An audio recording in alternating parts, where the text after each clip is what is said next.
Hai, kami dari kelompok 3 akan mempresentasikan bab 3 yaitu tentang instrumen kredit.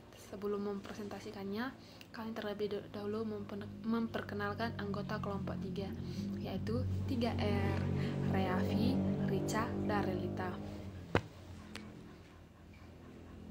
Bab 3, instrumen kredit.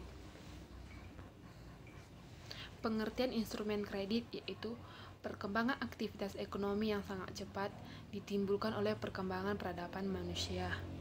Ditinjau dari perspektif perkembangan pertukaran, proses perkembangan ekonomi menurut Brun-Hilder terjadi melalui 3 tahap, yaitu perekonomian barter, perekonomian uang, dan perekonomian kredit. Fungsi instrumen kredit. Instrumen kredit memungkinkan kreditur untuk memegang instrumen untuk menagih dari debiturnya. 2. Instrumen kredit memfasilitasi transaksi pertukaran untuk meningkatkan volume produksi. Manufaktur dan pedagang memanfaatkan kredit dengan menggunakan instrumen kredit yang tepat. 3. Instrumen kredit meminimalkan perselisihan di antara pihak-pihak yang berkontrak. Instrumen semacam itu menentukan tingkat kewajiban dan klien debitur dan kreditur. 4. Instrumen kredit memfasilitasi produk dan konsumsi. Sertifikat saham dan obligasi yang diterbitkan oleh perusahaan yang bergerak dalam kegiatan produksi. Sistem kerja kartu kredit. Pada dasarnya ada 3 pilihan yang mungkin untuk mengikuti program kartu kredit, yaitu Visa, Mastercard, dan American Express. Fungsi dan kegiatan yang perlu dipenuhi untuk mengembangkan dan mengoperasikan program kartu kredit secara efektif adalah 1. Mencetak kartu, 2. Pemasaran kartu, 3. Keputusan kredit sehubungan dengan memberikan kartu termasuk penyelesaian line of credit, menagih rekening yang telah jatuh tempo, layanan nasabah. Pemasaran kartu kredit yaitu iklan dan promosi lainnya untuk memberikan informasi kepada nasabah konsumer lainnya bahwa ada pemasaran layanan kartu kredit. Direct mail komponen diberlakukan dengan edaran dan application form dikirim kepada nasabah.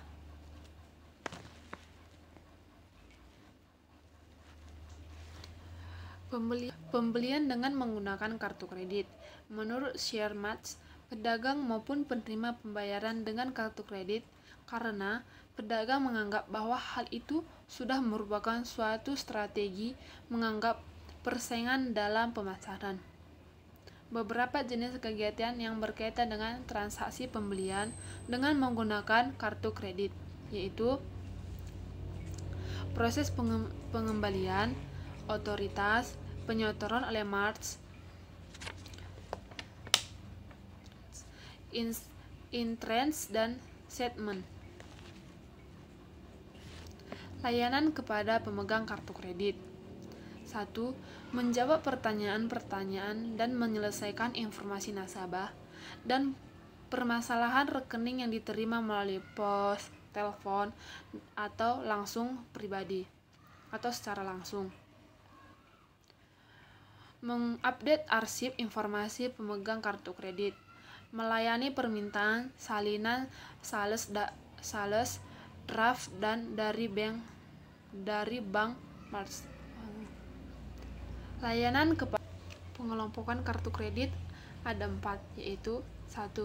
Berdasarkan sudut pandang cara pembayaran, kartu kredit dibedakan atas credit card, charge card, dan debit card. Berdasarkan sudut pandang tujuan, kartu kredit dibedakan atas kartu kredit umum dan khusus. Pandang pemegang kartu kredit dibedakan atas kartu kredit utama dan kartu kredit pelengkap. Berdasarkan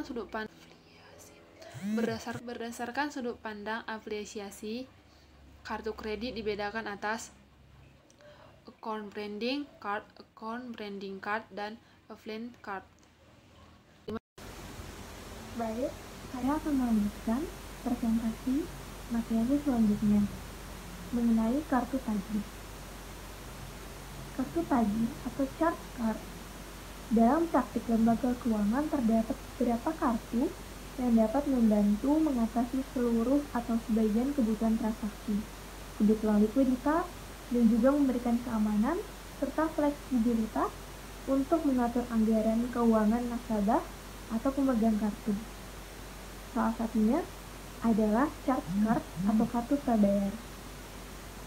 Kartu charge sudah beredar sejak tahun 1950. Awalnya, ada seorang pebisnis bernama Frank M. Tinamara. Dia sering lupa membawa dompet ketika makan malam di restoran. Karena hal itu, lalu ia memutar otaknya untuk menemukan solusi.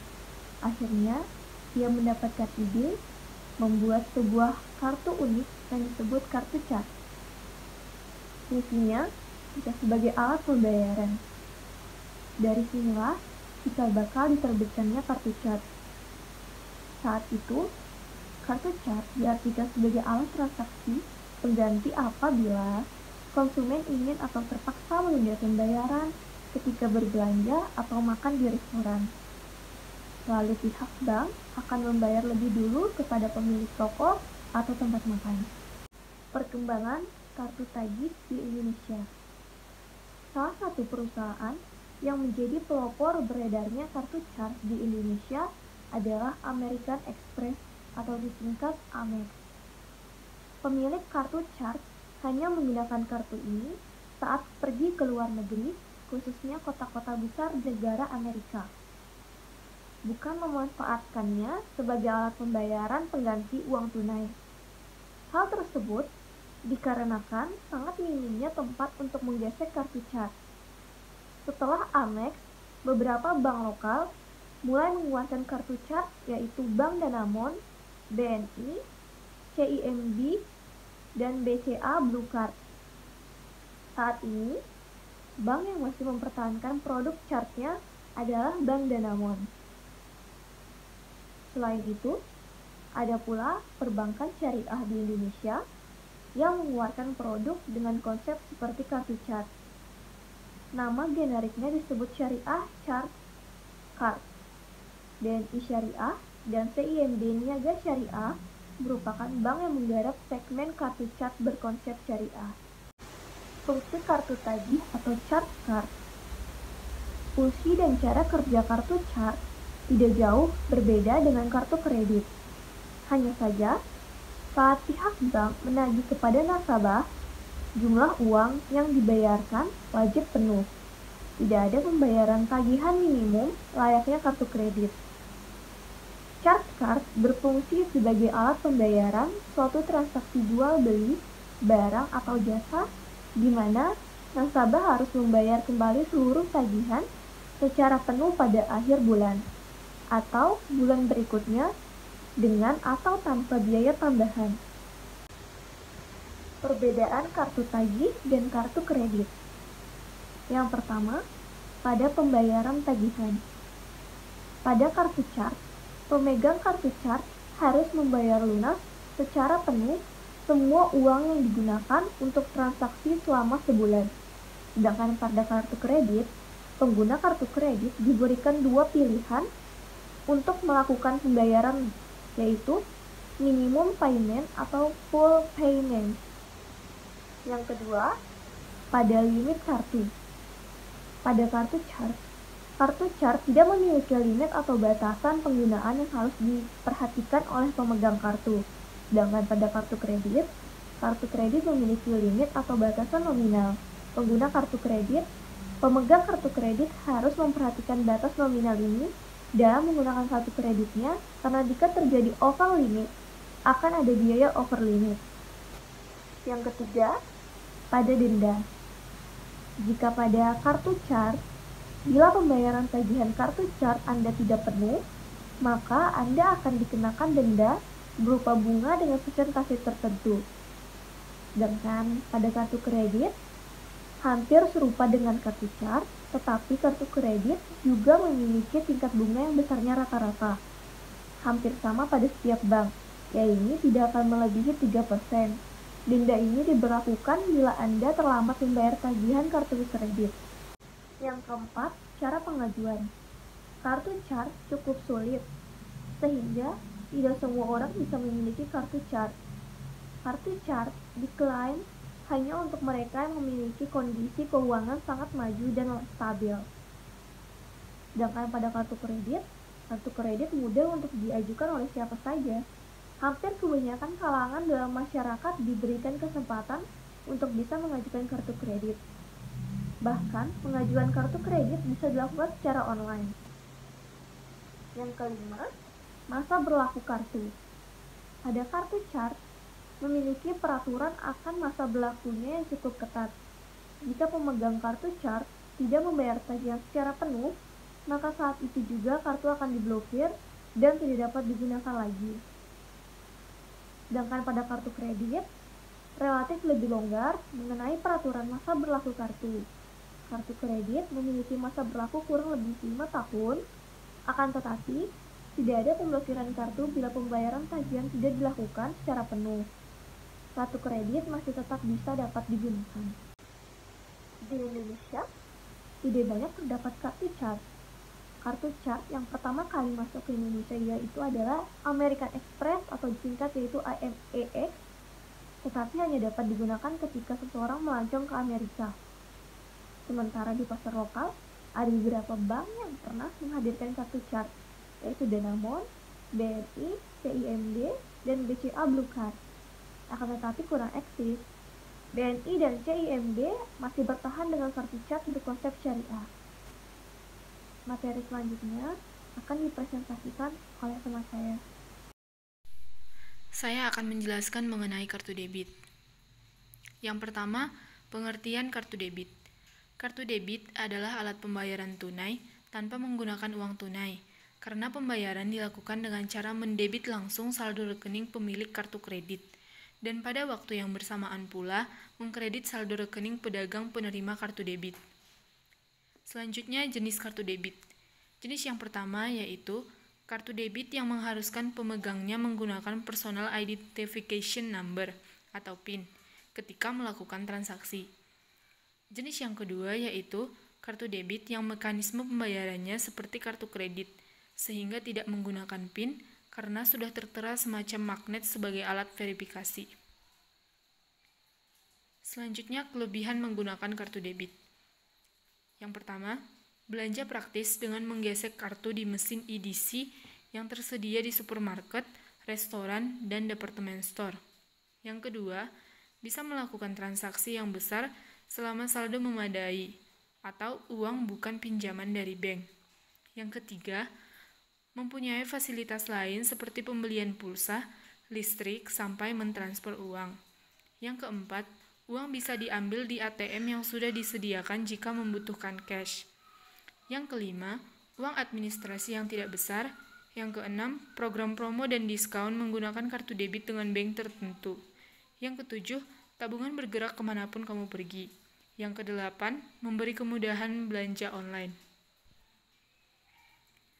Adapun kekurangan menggunakan kartu debit, yang pertama adalah tidak bisa berbelanja atau melakukan transaksi melebihi saldo di rekening. Yang kedua, rentan dalam kejahatan jika kartu hilang, tercuri, ataupun PIN kode kamu ketahuan. Yang ketiga, minim promo. Promo tidak sebanyak penggunaan kartu kredit. Yang keempat, beberapa bank ATM yang tersebar tidak cukup banyak, sehingga menyulitkan pengguna untuk mengambil uangnya. Selanjutnya, tips memilih kartu debit. Tips yang pertama, pertimbangkan biaya-biaya yang dikenakan. Salah satu faktor yang penting untuk dipertimbangkan dalam memilih kartu debit yang tepat bagi Anda adalah biaya-biaya yang dikenakan, seperti iuran tahunan, bunga, biaya administrasi, dan sebagainya. Tips yang kedua, perhatikan diskon yang ditawarkan.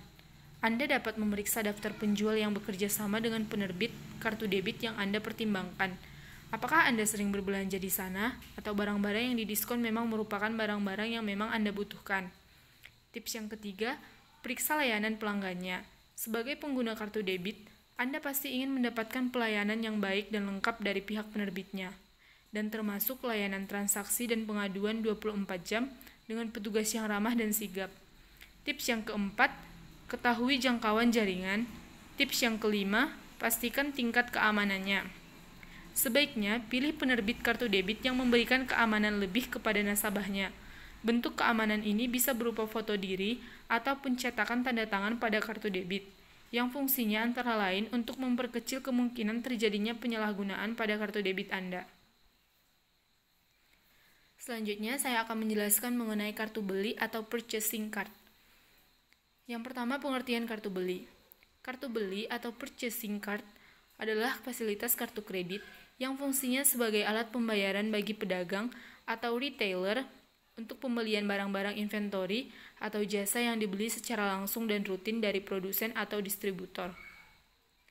Adapun keuntungan bagi distributor yang pertama adalah memindahkan resiko piutang perusahaan ke bank. Yang kedua, mengurangi biaya transaksi atau proses.